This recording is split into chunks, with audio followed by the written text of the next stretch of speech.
ਜਿਹੜਾ ਮੈਂ ਤੁਹਾਡੇ ਨਾਲ ਸ਼ੇਅਰ ਕੀਤਾ ਤੇ ਦੱਸੋ ਸਾਡੇ ਮੁਆਸ਼ਰੇ ਦੇ ਵਿੱਚ ਜੋ ਕੁਝ ਹੋ ਰਿਹਾ ਜਾਂ ਜੋ ਕੁਝ ਅਸੀਂ ਕਰ ਰਹੇ ਹਾਂ ਪੈ ਕਿਆ ਇਸ ਤਰ੍ਹਾਂ ਹੀ ਨਹੀਂ ਕਰ ਰਹੇ। ਮੈਨੂੰ ਇਸ ਸਵਾਲ ਦਾ ਜਵਾਬ ਚਾਹੀਦਾ ਤੁਹਾਡੇ ਕੋਲੋਂ, ਸਾਹਿਬੇ ਇਲਮਾਂ ਕੋਲੋਂ। ਔਰ ਅਸੀਂ ਉਹਨਾਂ ਦਾ ਕਲਮਾ ਪੜ੍ਹਨੇ ਹਾਂ ਔਰ ਉਹਨਾਂ ਦਾ ਕਲਮਾ ਪੜ੍ਹ ਕੇ ਅਸੀਂ ਈਮਾਨ ਦੀ ਹਾਲਤ ਵਿੱਚ ਆਉਂਦੇ ਹਾਂ। ਨਾ ਹੀ ਮੇਰੀ ਗੱਲ ਅਕਲ ਵਿੱਚ ਇਹ ਗੱਲ ਆਈ ਹੈ। ਤੇ ਇਹ ਬੱਚਾ ਅੱਜ ਅਜੇ 12-13 ਸਾਲ ਦੀ ਉਮਰ ਦਾ ਜਾਂ 14 ਸਾਲ ਦੀ ਉਮਰ ਦਾ, ਤੇ ਇਹਨੇ ਮੇਰੇ ਅੱਗੇ ਸਵਾਲ ਕੀ ਕਰ ਦਿੱਤਾ ਔਰ ਇਹਦਾ ਮੈਂ ਜਵਾਬ ਕਿਹਦੇ ਕੋਲ ਲਵਾਂ? ਕਿਉਂ? ਬਿਸਮਿल्लाहिर्रहमानिर्रहीम। दोस्तों अस्सलाम वालेकुम। अल्लाह ताला अगे दुआ है कि तुसी सारे लोग सेहत और तंदुरुस्ती वाली लंबी ज़िंदगी गुजारो।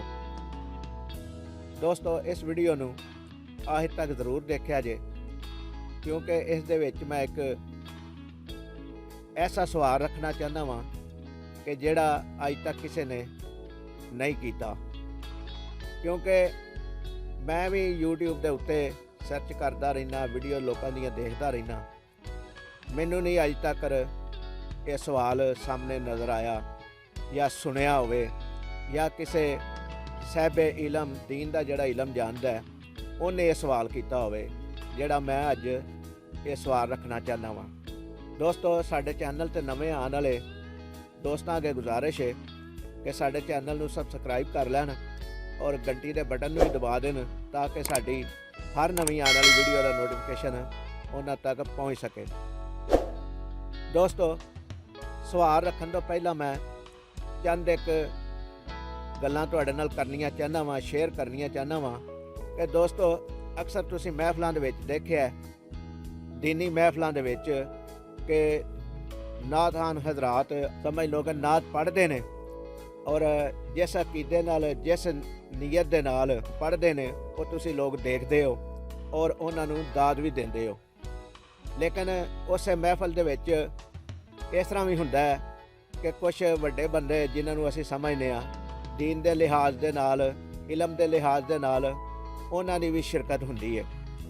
और नात दे दौरान अगर आ जाए कोई तो उन्हां दे समझ लो कि इज्जत अफजाई वास्ते अच्छे अलकाब भी बोले जाते हैं जिन्हों असी सिंपल जे लफ्ज़ों दे विच नारा कहने आ, उन्हां दे नां दा नारा भी लाया जाता है और नात खान कहा जाता है कि 1 मिनट वास्ते ज़रा रुको, साडे मेहमान खसूसी आ गए ने, आला मरतबा रखने वाले वो हजरात आ गए ने जिन्होंने असी अपनी महफिल दे विच मदऊ किया है। दोस्तों एक सिंपल जी गल मैं की है। मैं ये गल करन दा मेरा मकसद जिहड़ा है वो हत्तुल मकान ये कोशिश कदी नहीं हुई कि मैं किसी नूं तनकीद का निशाना बनावां और ना ही ये कोशिश की है कि मैं किसी दे उत्ते तनकीद कर सका। मेरी ये कोशिश हुंदी है कि जिहड़ी मालूमात मेरे तक पहुँची है, मेरी अकल ने तस्लीम की है, वो मालूमात तुहाडे तक भी पहुँचावां और सवाल कोई पैदा होया है तो वह सवाल भी तुहाडे अगे करां। साडा जिहड़ा मकसद है ना ये वीडियो बनाने का वो यही हुंदा है। असी कभी भी किसी दे ज़ाती तौर पर समझ लो कि महालफत दे लफज इस्तेमाल नहीं करने की कोशिश की, क्योंकि असी अनपढ़ लोग हाँ और सानू दीन का इलम दुनिया का इलम ही घट है और उस इलम नू दे इजाफे वास्ते सवाल पैदा करने ताकि उस सवाल का जवाब मिले तो साडी मालूमात भी इजाफा होवे ते तुसीं जिहड़े दोस्त मेरी वीडियो देख रहे हो उन्हां दे इलम विच भी इजाफा होवे अगर उन्हां नू इस गल का इलम नहीं ते। क्योंकि जिन्ने भी लोग ने साडे नालों आला दर्जे वाले ने, मैं अपने आप नू सब तो थले दर्जे का समझना, क्योंकि मैं कम इलम हाँ और अनपढ़ बंदा वां और मेरी कोशिश सिर्फ इन्नी ही हुंदी है कि मेरे तक जिहड़ा सवाल पहुँचा वो मैं तुहाडे तक पहुँचावां। तो दोस्तों ये सारियां गल्लां करन दा मकसद ये वे कि तुसीं ये ज़हन नशीन रख लवो कि मैं किसी का ज़ाती तौर पर मुखालफ नहीं हाँ। कोशिश करना वा कि जिहड़ी गल मेरे तक पहुँची है सवाल की शक्ल विच वो तुहाडे नाल शेयर करां। वो गल की है मैं कहा सी शुरू विच कि मैं आखिर ते तुहाडे नाल शेयर करांगा। मेरा बेटा स्कूल जदों पढ़दा सी 8वीं क्लास का तालब इलम सी ते एक दिन वो घर आके मैनू कहंदा सवाल करदा है, पापा जी मैनू एक गल दसो।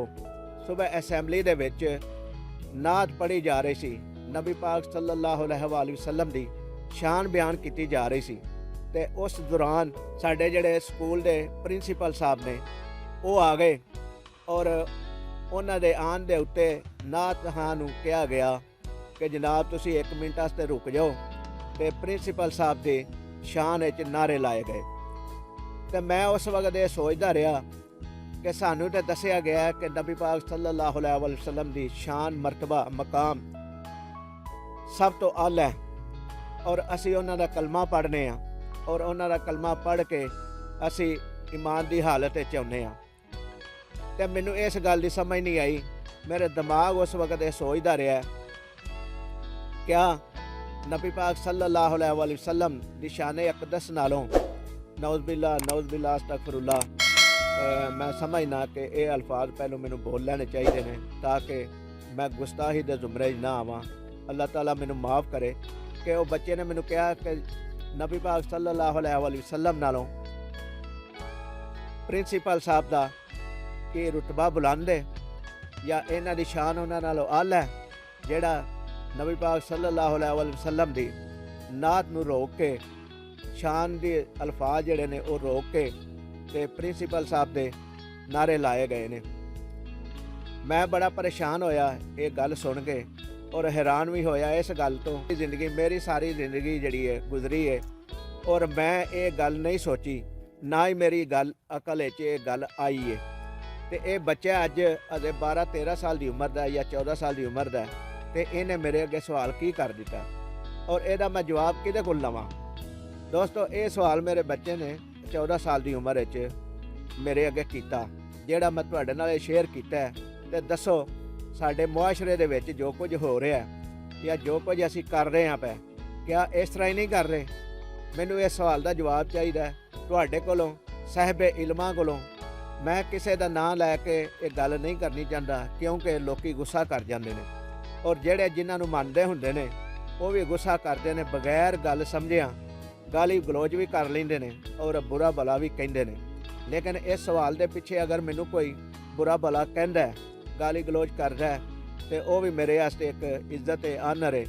ਮੈਨੂੰ ਇਸ ਚੀਜ਼ ਦਾ ਮਸਲਾ ਕੋਈ ਨਹੀਂ ਕਿਉਂਕਿ ਮੈਨੂੰ ਜਿਹੜਾ ਸਵਾਲ ਮੇਰੇ ਬੇਟੇ ਨੇ ਕੀਤਾ, ਅੱਜ ਜੋ ਮੈਂ ਸਵਾਲ ਤੁਹਾਡੇ ਅੱਗੇ ਦੁਹਰਾ ਰਿਹਾ ਕਿ ਆ ਨਬੀ ਪਾਕ ਸੱਲੱਲਾਹੁ अलैहि वसल्लम ਦੀ ਜਦੋਂ ਸ਼ਾਨ ਵਿੱਚ ਨਾਤ ਪੜ੍ਹੀ ਜਾ ਰਹੀ ਹੋਏ ਤੇ ਕਿਸੇ ਦੁਨੀਆਦਾਰ ਬੰਦੇ ਵਾਸਤੇ ਜਾਂ ਕਿਸੇ ਦੁਨੀਆ ਦੇ ਲਿਹਾਜ਼ ਦੇ ਨਾਲ ਆਲਾ ਮਰਤਬੇ ਵਾਸਤੇ ਨਾਤ ਨੂੰ ਰੋਕਿਆ ਜਾਣਾ ਕਿਆ ਜ਼ਰੂਰੀ ਹੈ? ਇਹ ਮੇਰਾ ਸਵਾਲ ਹੈ, ਇਹਦਾ ਜਵਾਬ ਮੈਨੂੰ ਚਾਹੀਦਾ ਤਾਂ ਕਿ ਜਵਾਬ ਮਿਲ ਜੇ ਤੇ ਅਸੀਂ ਵੀ ਮੁਤਮਈਨ ਹੋ ਜਾਈਏ ਔਰ ਸਾਨੂੰ ਵੀ ਸਮਝ ਆ ਜਾਏ ਕਿ ਕਿਉਂ ਇਹ ਜ਼ਰੂਰੀ ਹੈ। ਤੇ ਦੋਸਤੋ ਅੱਜ ਲਈ ਇੰਨਾ ਹੀ। ਅਗਲੀ ਵੀਡੀਓ ਤੱਕ ਲਈ ਇਜਾਜ਼ਤ ਦਿਓ।